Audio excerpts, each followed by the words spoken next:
نہیں، ہمارا سکھارا خدا کا بیٹا یسوع مسیح ہے۔ لکھا کہ اندھے کو کیا راہ دکھائے گا؟ اگر وہ دونوں ہی اندھے ہوں گے تو وہ گڑھے میں گر جائیں گے۔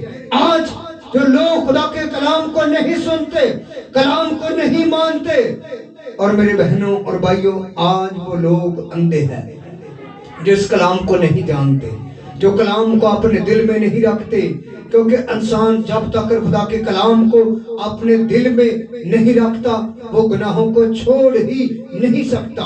لیکن جب وہ اپنے کلام کو، اس خدا کے کلام کو اپنے دل میں رکھتا ہے تو وہ گناہ نہیں کرتا، بلکہ وہ گناہوں پر غالب آتا ہے۔ خداوند کا بندہ سادھو سندر سنگھ سوامی جو سکھ قوم سے تعلق رکھتا ہے، جب وہ اس کی تبدیلی ہوئی تو وہ بے چین تھا، یسوع کے ساتھ خودکشی کرنے کے لیے تیار تھا۔ جب اس کی تبدیلی ہوئی تو اس نے کہا کہ اے یسوع، اگر آج تم مجھے دکھائی نہ دی، تم ہمارے ساتھ بات نہ کی، تو ان کا جو گھر تھا، ان کے گھر کے پیچھے میں سے لائن گاڑی کی ٹرین کی پٹری تھی، اس نے کہا کہ اے یسوع، آج رات تم مجھے دکھائی دے، اور 3 دن اسی کمرے میں وہ پڑا رہا، یسوع مسیح کو کہتا رہا کہ یسوع آج تم مجھے دکھائی دے، ہمارے ساتھ بات کر۔ جب 3:30 رات 3:30 بجے کا وقت تھا تو پھر وہ کمرہ نور سے بھر گیا، پھر آواز آئی کہ اے سندر سنگھ، تم مجھے کیوں ستاتا ہے؟ اس نے کہا کہ یہ تو میرے واقعہ ہی میری یسوع مسیح کی آواز ہے۔ اس کی آواز کو سنا، پھر خدمت گزاری کا کام کرتا رہا، خدمت گزاری کا کام کرتا رہا یسوع کے لیے۔ اس کا باپ پنڈ گاؤں کا لمبردار تھا، وہ بہت زیادہ مال و دولت والا تھا، لیکن یسوع کے لیے ان کو گھر سے نکال دیا۔ جب اس نے یسوع کو قبول کر لیا تو ان کے گھر والوں نے ان کو گھر سے باہر نکال دیا، لیکن جب گھر سے باہر نکال دیا تو پھر بھی وہ آتا تھا، لیکن چھپ چھپ کر اپنے گھر اپنے ماں باپ کو ملنے کے لیے آتا تھا۔ کیوں آتا تھا؟ لیکن اس نے یسوع مسیح کی راست بازی کو اتنا چمکایا کہ آج اس کی بکیں لکھی ہیں۔ ایک مرتبہ پھر اس کو خیال آیا کہ جب سے میں نے یسوع مسیح کو قبول کیا ہے، میں نے اس کو نور ہی میں دیکھا ہے، میں نے بدن میں نہیں دیکھا۔ ایک مرتبہ جنگل میں وہ دعا کر رہا تھا، یسوع مسیح کو کہہ رہا تھا کہ اے یسوع، جو بدن تو اپنے 12 شاگردوں پر رکھتا تھا تو آج اسی بدن میں مجھے دکھائی دے۔ لیکن ابلیس ایک دم یسوع کا بیس بدل کے اس کے سامنے آ کھڑا ہوا، اس نے کہا کہ میں ہی تیرا یسوع ہوں، مجھے سجدہ کر۔ پھر اس کے اندر سے خدا کے پاک روح نے آواز دی، اگر یہ تیرا یسوع ہے تو اس یسوع سے کہہ جو زخم تو نے ہمارے لیے صلیب پر برداشت کیے، جو کیل آپ کے ہاتھوں میں ہمارے لیے لگوائے گئے، مجھے وہ زخموں کا نشان دکھا۔ لیکن جب ایسی بات کی تو ابلیس غائب ہو گیا۔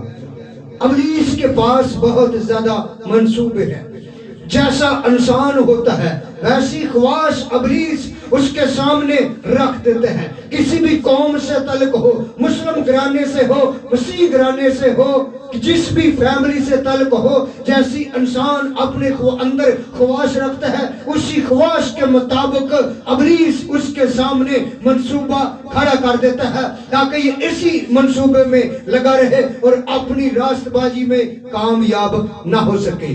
میرے بہنوں اور بھائیوں، راست بازی کو پہننے کے لیے ایک ہی حل ہے کہ خدا کا کلام۔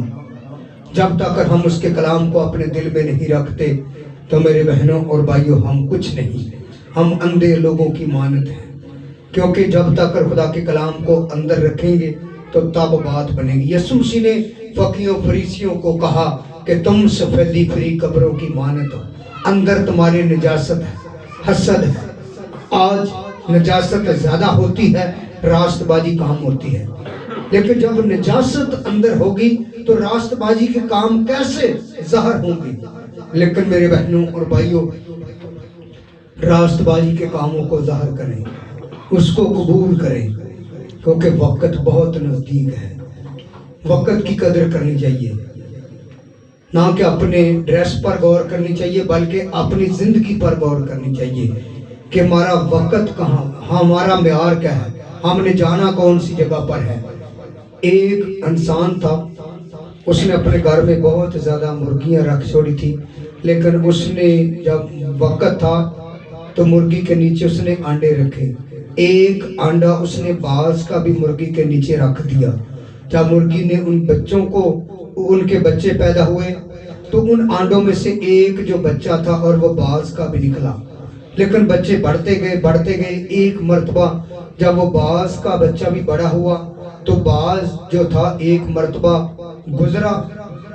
گزر کر اس کو کہنے لگا کہ تو ادھر کیا کرتا ہے, مرغی کے بچوں کے ساتھ پھر رہا ہے, تو باز ہے. اس کو کوئی پرواہ نہیں. تب اس کے کان جو تھے اور وہ کھڑے ہوئے.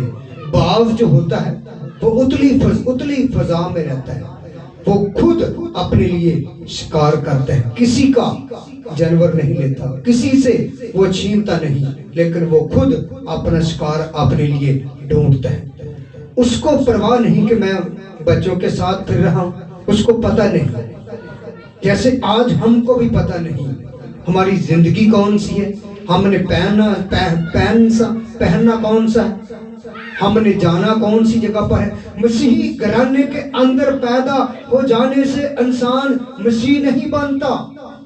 دروازوں کے باہر تختی لگی ہوتی ہے, بوٹا مسیح, کرامت مسیح اور فقر مسیح اور غلام مسیح, بوبی مسیح, سنی دیول مسیح. نہیں میرے بہنوں اور بھائیوں, مسیح کے نام سے ہماری پہچان ہونی چاہیے. مسیح کے پھل ہماری زندگی میں سے نظر آنے چاہیے. مسیح کی پہچان اس کے لوگ, مسیح کی پہچان صلیب ہے, کیونکہ لکھا کہ صلیب کا پیغام ہلاک ہونے والوں کے نزدیک تو بے وقوفی ہے, مگر ہم نجات پانے والوں کے لیے خدا کی قدرت اور خدا کی بخشش ہے. صلیب ہماری پہچان ہے. مسیح ہماری زندگی میں ہوگا تو ہماری پہچان لوگوں کو ملے گی. جب مسیح نہیں ہوگا تو پہچان نہیں ملے گی. جب مسیح زندگی میں ہوگا تو مسیح معجزات کرے گا, مسیح بدروحوں کو نکالے گا. مسیح کے وسیلہ سے میری اور آپ کی زندگی کے اندر معجزات ہوں گے, بدروہیں بھاگے گی, معجزات ہوں گے, بے اولاد بہنوں کو اولاد ملے گی.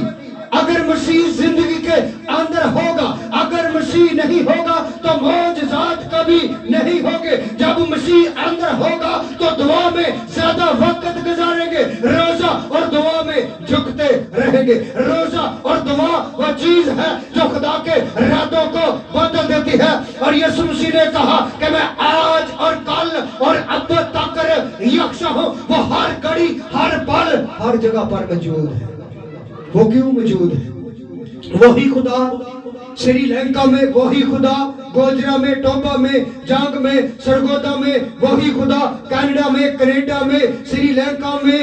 اور کیوں خدا موجود ہے؟ بدن ایک ہے لیکن اس کا روح ہر جگہ پر موجود ہے. اس کا روح ان کے لوگوں کے اندر رہتا ہے جو اس کا ڈر خوف مان کر زندگی بسر کرتے رہتے ہیں. گالیاں نکالنے والے لوگوں کا خدا نہیں, سگریٹ پینے والے لوگوں کا خدا نہیں. آج میرے بہنوں اور بھائیوں, اگر وہ لکھا ہے کہ تم سب پاک بنو جیسا کہ تمہارا بنانے والا بھی پاک ہے. اور وہ خود سگریٹ نہیں پیتا تھا, نسوار نہیں کھاتا تھا. ایسے کام لوگ کرتے ہیں, بعد میں کہتے ہیں کہ ہم مسیح ہیں. ایسے کام, کیونکہ کلام مقدس میں لکھا کہ جس چیز سے تمہارا پیٹ نہیں بھرتا تو تم کیوں کھاتے ہو. یسوع مسیح کی کوالٹی ہمارے اندر ہونی چاہیے, اس کے پھل ہمیں ہماری زندگی میں نظر آنے چاہیے. کیونکہ جب پھل ہی نہیں نظر آئیں گے, اگر کوئی درخت ہوگا تو اس کے ساتھ پھل کسی اور چیز کا ہوگا تو درخت کی پہچان ملے گی؟ نہیں ملے گی. درخت کی پہچان اس وقت ہوتی ہے جب پھل لگتا ہے. جس موسم میں بھی پھل لگتا ہے تو اس کا پتہ چلتا ہے کہ یہ پھل, یہ درخت جو ہے اس چیز کا ہے. کیونکہ درخت کی پہچان اس وقت ہوتی ہے جب اس کو پھل لگتا ہے. لیکن میرے بہنوں اور بھائیوں, ہر وقت اس کا ڈر خوف ماننے کی ضرورت ہے. ہر وقت سب سے اول درجہ خداوند کا ہے. بچوں سے بڑھ کر، بیوی سے بڑھ کر، ماں باپ سے بڑھ کر اول درجہ خدا کا ہے۔ جب ہم صبح تڑکے خداوند کی حضوری میں جھکتے ہیں، دعا کرتے ہیں، تو دعا آسمان پر ڈائریکٹ جاتی ہے، لیکن کہ راست بازوں کی دعا پر ہمارے کان لگے رہتے ہیں۔ جب ہم غفلت کی نیند میں سو جاتے ہیں تو خدا دعاؤں کو نہیں سنتا۔ جب یسوع مسیح گیتسمنی باغ میں تھا، اس کو پتا تھا کہ مجھے پکڑوانے کے لیے ہمارے مخالف روم کے سپاہی آ رہے ہیں، شاگرد غفلت کی نیند سو رہے تھے۔ تب ان کو پتا چلا، جب سپاہی ان پر آ کر ٹھہر گئے، لیکن یسوع مسیح اس وقت بھی دعا کر رہے تھے۔ ہر وقت دعا کی ضرورت ہے، ہر وقت اس کا ڈر خوف ماننے کی ضرورت ہے۔ ہم فقی فریسی نہ بنے۔ 7 مرتبہ فقیوں فریسیوں پر خدا نے افسوس کیا ہے۔ آج فقی فریسی وہ لوگ ہیں جو خدا کا خوف نہیں مانتے، اپنے آپ کو کہتے ہیں کہ ہم راست باز ہیں، لیکن راست بازی نظر نہیں آتی، کیونکہ جب راست بازی نظر آتی ہے تو سبھی لوگوں کو پتا چلتا ہے کہ یہ لوگ راست باز ہے یا نہیں۔ سو خدا اس کلام کے وسیلہ سے سبھی بہنوں بھائیوں کو برکت بخشے۔